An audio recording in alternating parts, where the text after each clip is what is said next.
So when I started working with Peter, my initial project was an online dating site. It was an online dating site that we shipped and then shut down the next day.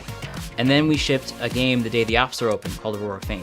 And that was crazy. We were expecting to get like 10 users in the first hour. We got like 1,000. I mean, it was crazy. And then that project did really well, but it got to this point where it wasn't making enough money to sustain itself. And we had this idea to take the social technology out of this game and turn it into a platform, which we called OpenFeint. So OpenFeint was this incredible product that we had built very, very quickly, essentially aimed at building a social network for gamers.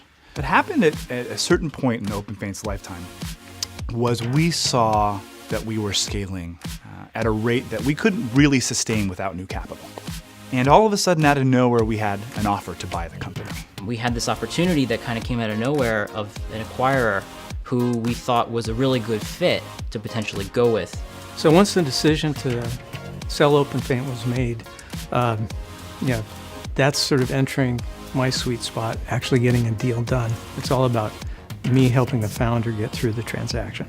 The types of offers we were getting were so much higher than what I would have thought would have been an incredible win when I started, that it helps you kind of ground your perspective from what you want out of the process. I think one of the things entrepreneurs need to have when facing any challenge like this, any big decision like this, is great mentors. There's all kinds of forces and different actors on both sides that are part of a process of making a transaction as large as OpenFeint was happen. I think Jason and Peter spent a lot of time thinking through personal choices at this point. Jason had to decide, is it time for me to become that next big CEO?